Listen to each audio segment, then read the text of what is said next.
ഏവർക്കും നമസ്കാരം. ഏപ്രിൽ 14 അഥവാ മേടം 1. നാം കേരളീയരും ലോകം എമ്പാടുമുള്ള മലയാളികളും കണ്ണനെ കണികണ്ട് കൈനീട്ടം നൽകി വിഷു ആഘോഷിക്കുന്ന ഈ ദിനത്തിൽ നവഗ്രഹങ്ങളിലെ രാജാവിന്റെ പദവി വഹിക്കുന്ന സൂര്യൻ മേടരാശിയിൽ പ്രവേശിക്കുന്നു. തുടർന്ന് ഒരു മാസക്കാലം, അതായത് മെയ് മാസം 14 തീയതി വരെയും സൂര്യൻ മേടരാശിയിൽ സഞ്ചരിക്കുന്നു. ഈ മാസത്തിൽ 2 പ്രധാന സവിശേഷതകൾ ഉണ്ട്. ഒന്ന്, സൂര്യൻ തന്റെ ഉച്ചരാശിയായ മേടത്തിൽ ഈ മാസം സഞ്ചരിക്കുന്നു. രണ്ടാമത്തെ സവിശേഷത, കഴിഞ്ഞ ഒരു വർഷമായി ഇടവരാശിയിൽ സഞ്ചരിച്ചു വരുന്ന സർവേശ്വരകാരകനായ വ്യാഴത്തിന്റെ രാശിമാറ്റം തന്നെയാണ്. മെയ് മാസം 14 തീയതി വ്യാഴം ഇടവത്തിൽ നിന്നും മിഥുനത്തിലേക്ക് പ്രവേശിക്കുകയും തുടർന്ന് ഒരു വർഷക്കാലം ആ രാശിയിൽ സഞ്ചരിക്കുകയും ചെയ്യുന്നു. മേടരാശി എന്നത് സൂര്യന്റെ ഉച്ചരാശിയാകുന്നു. തൽഫലമായി മേടരാശിയിൽ പ്രവേശിക്കുന്ന സൂര്യൻ അതിബലവാനും സന്തുഷ്ടനും ആകുന്നു. പൂർണ്ണമായ അളവിൽ സൂര്യൻ ഈ രാശിയിൽ ഫലങ്ങളെ നൽകും. 12 രാശിക്കാർക്കും ഈ മേടമാസം ജീവിതത്തിൽ നൽകാവുന്ന അനുഭവങ്ങൾ അഥവാ ഫലങ്ങൾ എന്തെല്ലാമാകുമെന്ന് നമുക്ക് പരിശോധിക്കാം. അതിനു മുന്നോടിയായി മേടമാസത്തെ ഗ്രഹങ്ങളുടെ സഞ്ചാരം നമുക്കൊന്ന് പരിശോധിക്കാം. സൂര്യൻ ഏപ്രിൽ മാസം 14 തീയതി മുതൽ മെയ് 14 വരെയും തന്റെ ഉച്ചരാശിയായ മേടരാശിയിൽ സഞ്ചരിക്കുന്നു. കുജൻ അഥവാ ചൊവ്വ തന്റെ നീചരാശിയായ കർക്കടകത്തിലാണ് ഈ മാസം സഞ്ചരിക്കുക. ബുധൻ നിലവിൽ മീനരാശിയിൽ സഞ്ചരിക്കുന്നു. എന്നാൽ മെയ് 7 തീയതി മുതൽ മേടരാശിയിൽ പ്രവേശിച്ച് സൂര്യന്റെ കൂടെ സഞ്ചരിക്കുന്നതാണ്. വ്യാഴം മെയ് 13 വരെയും ഇടവരാശിയിൽ സഞ്ചരിക്കുന്നു. എന്നാൽ തുടർന്ന് 14 തീയതി വ്യാഴം മിഥുനത്തിൽ പ്രവേശിക്കുകയും തുടർന്ന് ഒരു വർഷക്കാലം വ്യാഴം ഈ രാശിയിൽ സഞ്ചരിക്കുകയും ചെയ്യുന്നു. ശുക്രൻ തന്റെ ഉച്ചരാശിയായ മീനത്തിലാണ് ഈ മാസം സഞ്ചരിക്കുക. ശനി മീനരാശിയിൽ സഞ്ചരിക്കുവാൻ തുടങ്ങിയിരിക്കുന്നു. തുടർന്ന് 2.5 വർഷക്കാലം ശനി മീനരാശിയിൽ സഞ്ചരിക്കുന്നതാണ്. രാഹുകേതുക്കൾ യഥാക്രമം മീനത്തിലും കന്നിയിലുമായി സഞ്ചരിക്കുന്നു. അപ്പോൾ മേൽപ്പറഞ്ഞ ഗ്രഹങ്ങളുടെ സഞ്ചാരഫലമായി 12 രാശിക്കാർക്കും അതിലെ 27 നക്ഷത്രജാതർക്കും മേടമാസത്തിൽ അനുഭവത്തിൽ വരാവുന്ന ഗുണാനുഭവങ്ങളും ദോഷങ്ങളും എന്തെല്ലാമാകുമെന്ന് നമുക്കൊന്ന് പരിശോധിക്കാം.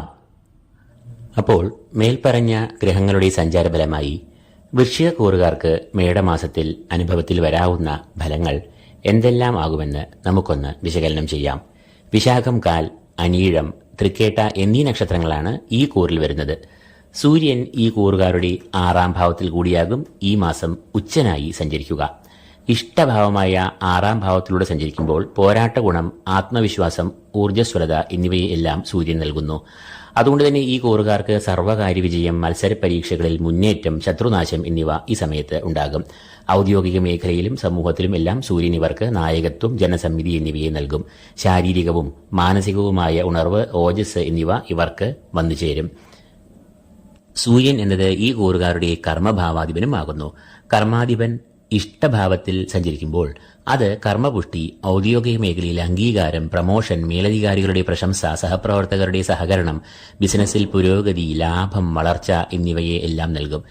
ഏത് തടസ്സങ്ങളെയും പ്രതിസന്ധികളെയും നേരിട്ട് തോൽപ്പിക്കുവാനുള്ള ഊർജ്ജസ്വലത ഈ കൂറുകാർക്ക് 6ൽ കൂടി സഞ്ചരിക്കുന്ന സൂര്യൻ നൽകുന്നതാണ്. ഈ കൂറുകാരുടെ രാശ്യാധിപനായ ചൊവ്വ ഈ കൂറുകാരുടെ 9ാം ഭാവത്തിൽ കൂടിയാകും ഈ മാസം സഞ്ചരിക്കുക.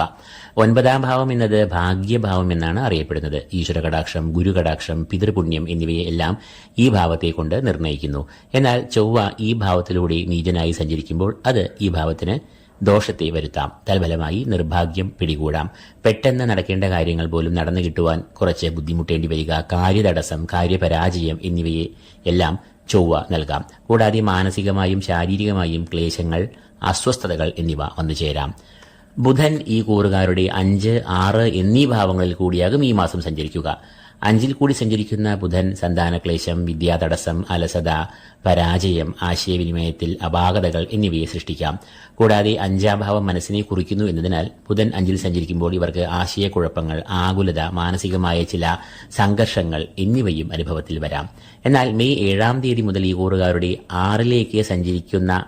6ലേക്ക് പ്രവേശിക്കുന്ന ബുധൻ ഈ കൂറുകാർക്ക് വളരെയധികം ഗുണാനുഭവങ്ങളെ നൽകും. 6ാം ഭാവത്തിൽ സഞ്ചരിക്കുന്ന ബുധൻ ഈ കൂറുകാർക്ക് കാര്യവിജയം, ഊർജ്ജസ്വലത, ശത്രുനാശം, രോഗമുക്തി, കടങ്ങളിൽ നിന്നും അറുതി എന്നിവയെ എല്ലാം നൽകും. സർവീശ്വരകാരകനായ വ്യാഴം ഇവർക്ക് ഏറ്റവും ഗുണാനുഭവങ്ങളെ നൽകുന്ന 7ാം ഭാവത്തിലാണ് നിലവിൽ സഞ്ചരിക്കുന്നത്. 7ാം ഭാവം എന്നത് കളത്രഭാവം എന്ന് അറിയപ്പെടുന്നു. പ്രണയം, വിവാഹം, ദാമ്പത്യബന്ധം എന്നിവയെ എല്ലാം ഈ ഭാവം കൊണ്ടാണ് നിർണ്ണയിക്കുന്നത്. ഈ ഭാവത്തിൽ സഞ്ചരിക്കുന്ന വ്യാഴം ഏറെ അനുകൂലമായ ഫലങ്ങളെ ഈ കൂറുകാർക്ക് നൽകും. ദമ്പതികൾ തമ്മിൽ പരസ്പരം ഐക്യം, സ്നേഹം എന്നിവ ഉണ്ടാകും. സർവകാര്യ വിജയം, ധനലാഭം, അഭീഷ്ടസിദ്ധി, സാമ്പത്തികമായ അഭിവൃദ്ധി, ധനാഗമം എന്നിവയെ എല്ലാം നൽകുന്നു. 7ാം ഭാവം എന്നത് പങ്കാളിത്ത ബിസിനസിനെയും കുറിക്കുന്നു എന്നതിനാൽ ബിസിനസ് മേഖലയിലും ഇവർക്ക് ഏറെ പുരോഗതിയും വളർച്ചയും ഉണ്ടാകുന്നതാണ്. ശുക്രൻ ഈ കൂറുകാരുടെ 5ാം ഭാവത്തിൽ കൂടി ഉച്ചനായി സഞ്ചരിക്കുന്നു. 5ാം ഭാവം എന്നത് സന്താനഭാവം എന്നാണ് അറിയപ്പെടുന്നത്. വിദ്യ, പഠനം, ബുദ്ധിശക്തി, ഓർമ്മശക്തി, വികാര വിചാരങ്ങൾ എന്നിവയെ കുറിക്കുന്നതും ഇതേ 5ാം ഭാവം കൊണ്ട് തന്നെയാകുന്നു. ശുക്രൻ ഈ 5ാം ഭാവത്തിൽ സഞ്ചരിക്കുമ്പോൾ സാമ്പത്തികമായ പുരോഗതി, ബിസിനസ്സിൽ വളർച്ച, ലാഭം എന്നിവ ഉണ്ടാകും. 5ാം ഭാവം സന്താനങ്ങളെ കുറിക്കുന്നതിനാൽ പ്രധാനമായും സന്താനക്ഷേമം, സന്താനങ്ങൾക്ക് വിദ്യാ പുരോഗതി, ആരോഗ്യം, കലാസാഹിത്യ രംഗങ്ങളിൽ മുന്നേറ്റം, നേട്ടം, അംഗീകാരം എന്നിവ എല്ലാം ഉണ്ടാകും. 5ാം ഭാവം മനസ്സിനെയും കുറിക്കുന്നു എന്നതിനാൽ ശുക്രൻ അനുകൂലമായ ഈ ഭാവത്തിൽ സഞ്ചരിക്കുമ്പോൾ മാനസികമായി നല്ല സമാധാനം, ഉന്മേഷം, സുഖം എന്നിവ അനുഭവപ്പെടുന്ന സമയമാകും ഇത്.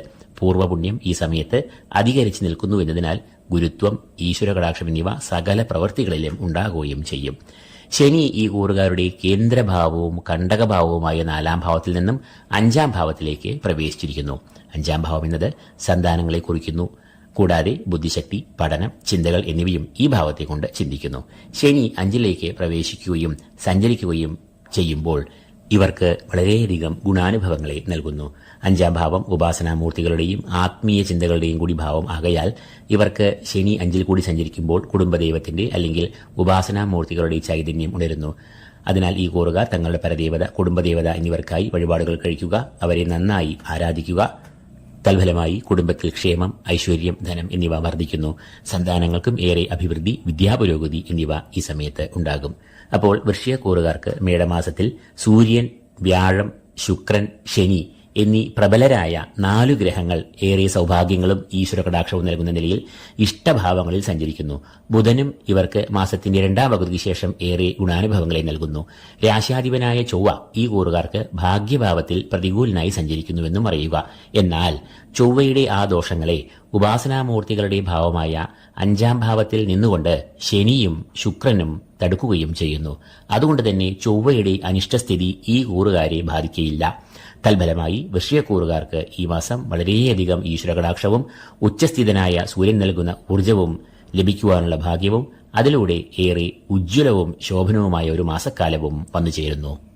അപ്പോൾ മേടമാസത്തെ ഗ്രഹങ്ങളുടെ സഞ്ചാരഫലമായി വൃശ്ചികക്കൂറുകാർക്ക് മേൽപ്പറഞ്ഞ അനുഭവങ്ങൾ ജീവിതത്തിൽ വരാവുന്നതാണ്. ഈ വീഡിയോ നിങ്ങൾക്ക് പ്രയോജനകരമായി തോന്നുന്നുവെങ്കിൽ ലൈക്ക് ചെയ്യുക. കൂടാതെ ഈ വീഡിയോ നിങ്ങൾ നിങ്ങളുടെ പ്രിയപ്പെട്ടവരുമായി ഷെയർ ചെയ്യുക.